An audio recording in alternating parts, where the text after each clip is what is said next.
Okay, सब लोग आ गए क्या? आ गए लगभग, तुषार नहीं है, बाकी सब आ गए।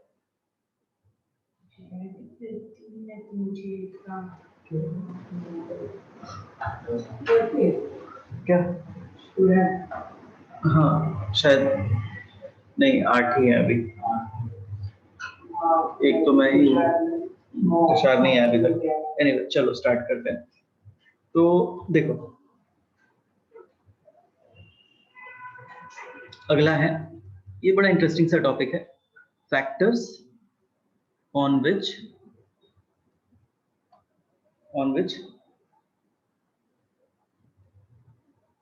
Resistance of a conductor depends. ठीक है, किस बात पे आपका रेजिस्टेंस का किस बात पे आपका रेजिस्टेंस का जो क्या बोलते हैं, रेजिस्टेंस किस बात पे डिपेंड करता है। ठीक है, तो ऐसा है, देखो अभी मैंने आपको बताया था ना कि आपका एक मान लो ये आपका लोहा है, ठीक है, लोहा कॉपर है, लेट्स से कॉपर है, इसमें से आपका इलेक्ट्रॉन को इधर से चलना है, ठीक है, क्या होगा, जितनी बार क्या मिलेगा उसको, जितनी बार उसको रेजिस्टेंस मिलेगा ना, क्या होगा उतनी बार, जितनी बार उसको एटम मिलेगा, यहाँ पे मान लो एटम मिला, ठीक है, तो इस पे आके टकराएगा, फिर से स्लो हो जाएगा, फिर इधर छटकेगा, ठीक है, फिर इधर से इधर टकराएगा, फिर इधर से टकरा के इधर स्लिप होगा, तो इस तरह से टकरा टकरा के क्या होता है, आगे आगे चलता है। ठीक है, तो क्या होगा कि अगर देखा जाए तो सीधा सीधा मैं अगर सिंपलेस्ट टर्म में बोलूं तो क्या होता है, 3 फैक्टर होता है मेन, ठीक है, 3 फैक्टर होते हैं। पहली चीज तो कितना लंबा है, जितनी दूर तक इसको जानना पड़ेगा ना ऐसे, उतना उसको तकलीफ होगा, ठीक है, सीधी सी बात है। और अगर रोड ये रास्ता अगर चौड़ा हो जाए तो इसके पास ऑप्शन हो जाएगा कि नहीं, इधर से तो इधर से निकलने का, यानी इसका एरिया पे डिपेंड करेगा, जितना इसका एरिया ज्यादा होगा उतना इसके लिए आसान होगा, तो रेजिस्टेंस क्या हो जाएगा, कम हो जाएगा, यानी लेंथ ज्यादा होगा तो रेजिस्टेंस, लेंथ ज्यादा मतलब बढ़ेगा, हाँ, और एरिया ज्यादा होगा तो रेजिस्टेंस कम होगा। ये बात समझ में आई? हेलो सर एक बार समझाओ ना। हाँ, वापस से बता दो। देखो मैं ऐसा बोल रहा हूँ कि जैसे मान लो कि ये सारे एटम्स है, ठीक है, ये सारे एटम्स है, हमारा इलेक्ट्रॉन निकला इधर से, लेफ्ट साइड से मान लो अगर चलना चालू करता है, तो क्या होता है कि ये इधर से चला ना, ठीक है, यहाँ पहुंचेगा तो इससे टकराएगा, टकराएगा तो फिर इधर जाएगा, फिर इधर जाएगा तो इससे टकराएगा, तो इससे टकराएगा तो फिर इस तरफ जाएगा, फिर इधर जाएगा, तो यानी कि जितनी बार इसको कोलिजन होगा उसका स्पीड क्या हो जाएगा, उतना स्लो हो जाएगा, डिक्रीज। दूसरी बात, जितना ज्यादा इसको, जितना ज्यादा दूर चलना पड़ेगा उतना प्रॉब्लमेटिक होगा इसमें, है कि नहीं? हाँ सर। हाँ सर। ओके, खराब रास्ते पर जितना दूर चलना पड़ेगा उतनी प्रॉब्लम तो उतना तकलीफ है, ठीक है।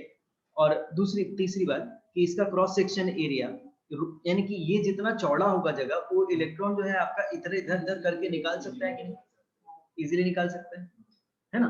अब मैं आपको ये सेम एग्जांपल देता हूँ। अच्छा, यानी कि हमें 2 बातों पर, 3 बातों पर, 3 फैक्टर पर डिपेंड करता है, तो इसका लेंथ पे, एक एरिया पे, और किस तरह का मटेरियल यूज किया है।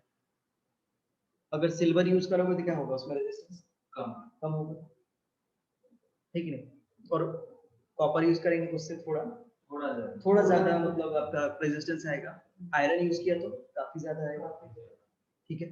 तो ये चीज 3 चीजें होती है कि आपका लेंथ क्या है, एरिया क्या है, मटेरियल क्या है। इस सेम चीज को आप इस एग्जांपल से समझ सकते हो कि जैसे मान लो कि आप संडे निकले कहीं पे, ठीक है, इधर से निकले, संडे शाम को देखा है इधर 4 रास्ते पे कितनी भीड़ हो जाती है ना, अभी नोटिस किया, अभी भी हो जाता है। तो क्या होता है कि अब इस 4 रास्ते पे मान लो यहाँ से यहाँ 4 रास्ता है, अब जितना लंबा जाम होगा उतना ही ज्यादा प्रॉब्लम होगा अपने को इधर से इधर जाने में, यानी कि रेजिस्टेंस और लेंथ का क्या है, डायरेक्ट रिलेशन है। दूसरी बात कि रोड जितना, अगर ये रोड चौड़ा होता तो क्या होता है, इधर से नहीं उधर से निकाल लेते हैं, है ना, 2 लेन 3 लेन होता तो निकाल लेते हैं अपना आराम से, वक्त ट्रैफिक लगता ही नहीं। ठीक है, तीसरी चीज कि कितनी ज्यादा ट्रैफिक, उस बात पर डिपेंड है, है ना, कितनी लंबी, तो ठीक है, लंबी तो हमने कंसीडर कर लिया। तीसरा कि ट्रैफिक कितना डेंस है, पूरा ट्रैफिक जाम है कि 2-3 लोग ही ऐसे रोक के रखते हैं, ठीक है, तो उस पर भी डिपेंड करता है कि कितना। तो तीन मेन अपने फैक्टर्स होते हैं रेजिस्टेंस के। तो रेजिस्टेंस जो है तीन मेन फैक्टर पर डिपेंड करता है। पहला होता है किस पे, लेंथ पे। रेजिस्टेंस जो है लेंथ के डायरेक्टली प्रोपोर्शनल है। और तीसरा चीज जो दूसरा चीज है एरिया का इनवर्सली प्रोपोर्शनल होता है। एरिया ज्यादा रेजिस्टेंस कम, लेंथ ज्यादा रेजिस्टेंस ज्यादा। अब इन दोनों को कंबाइन करेंगे तो क्या हो जाएगा, L by A। L है ये 1 by इनवर्स कैसे करेंगे, इनवर्स लिखेंगे। तो जब प्रोपोर्शनैलिटी को हटाएंगे तो यहाँ पे एक कांस्टेंट आता है रो बाय ए। आपको याद है 9th क्लास में हम ऐसा पढ़ते थे कि आपका m1 m2 का प्रोपोर्शन होता है, इनवर्सली प्रोपोर्शनल होता है। फिर इसको हम कंबाइन करते थे तो आपका m1 m2 सॉरी ये प्रोपोर्शनलिटी रखते थे, m1 m2 दोनों को मल्टीप्लाई कर देते थे r²। ठीक है, फिर प्रोपोर्शनलिटी हटा देते क्या आता था, कांस्टेंट आता था m1 m2 by r²। वही कहानी है, रेजिस्टेंस लेंथ का डायरेक्टली प्रोपोर्शनल है, एरिया का इनवर्सली प्रोपोर्शनल, दोनों को कंबाइन किया। ठीक है, फिर प्रोपोर्शनलिटी को हटाएंगे तो क्या आएगा, कांस्टेंट आएगा रो l by a। तो आपका l लेंथ है, a एरिया है, और रो वो आप रो को बोलते हैं रेजिस्टिविटी, कि अंदर कितना आपका एटम का स्ट्रक्चर कैसा है, कितना ज्यादा मटेरियल पर डिपेंड करता है। ठीक है, तो L क्या हुआ, लेंथ, A क्या हुआ, एरिया, और रो को क्या बोलते हैं, रेजिस्टिविटी, और ये जो होता है डिपेंड्स ऑन मटेरियल।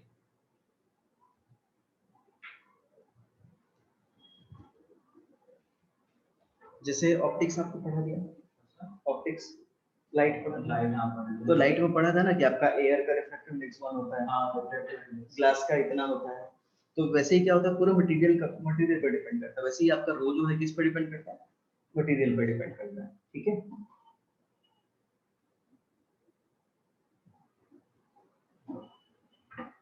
ठीक है, तो यहाँ पे लिखना कि resistance depends upon, resistance depends upon, पहली चीज किस पे डिपेंड करता है, लेंथ। दूसरी चीज किस पे डिपेंड करता है, एरिया। एरिया नहीं, इसको क्रॉस सेक्शन एरिया बोलना है। ठीक है, क्या बोलेंगे, क्रॉस सेक्शन एरिया। तीसरा टाइप ऑफ मटेरियल,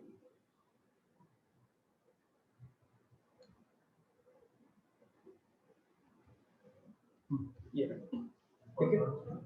ऊपर कुछ खास नहीं है, ऊपर वही चीज है, दिख रहा है, ये वही मैंने समझाया। ठीक है, मेनली यहीं से लिखना है।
इसको एक ही पेज पे कर देते हैं। एक,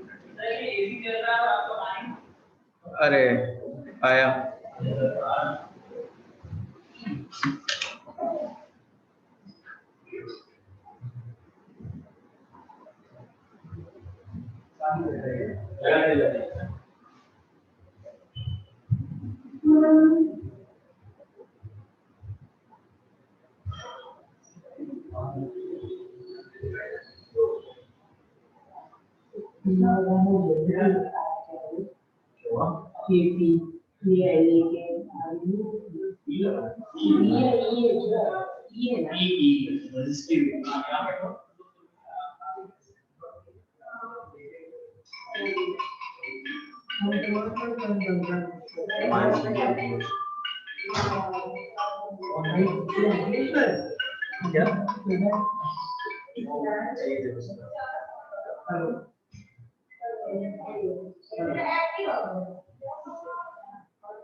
फेक आईडी है जो लड़की होती है फेक आईडी है ये ऐसा नहीं मेरे बारे में जो लड़की है ना उसकी ये दूसरी है बस वो मेरे सामने ही रहती है उसके भी लिया ना दस करता है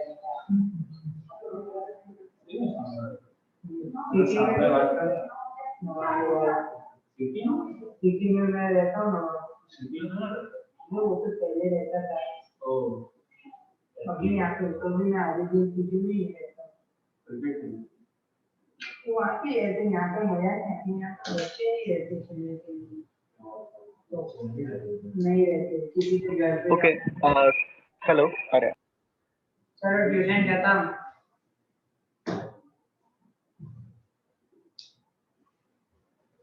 हेलो, आवाज आ रही है? Yes sir. ठीक है, इसके बाद मैं अगले क्लास में कंटिन्यू करता हूँ। ठीक है, रेजिस्टेंस तक का डेरिवेशन कर दिया है, फॉर्मूला कैसे आता है नहीं आता है। ठीक है, R is equal to ρl by a important formula है, इसके ऊपर बहुत सवाल आते हैं, इसके ऊपर हम अगले क्लास में डिस्कस करेंगे। ठीक है, यहाँ से बाय सर। हाँ बाय, टेक केयर। अरे ये तो मैं कितनी बार कराऊंगा।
हेलो, मैं मीटिंग ये वाला रीस्टार्ट कर रहा हूँ।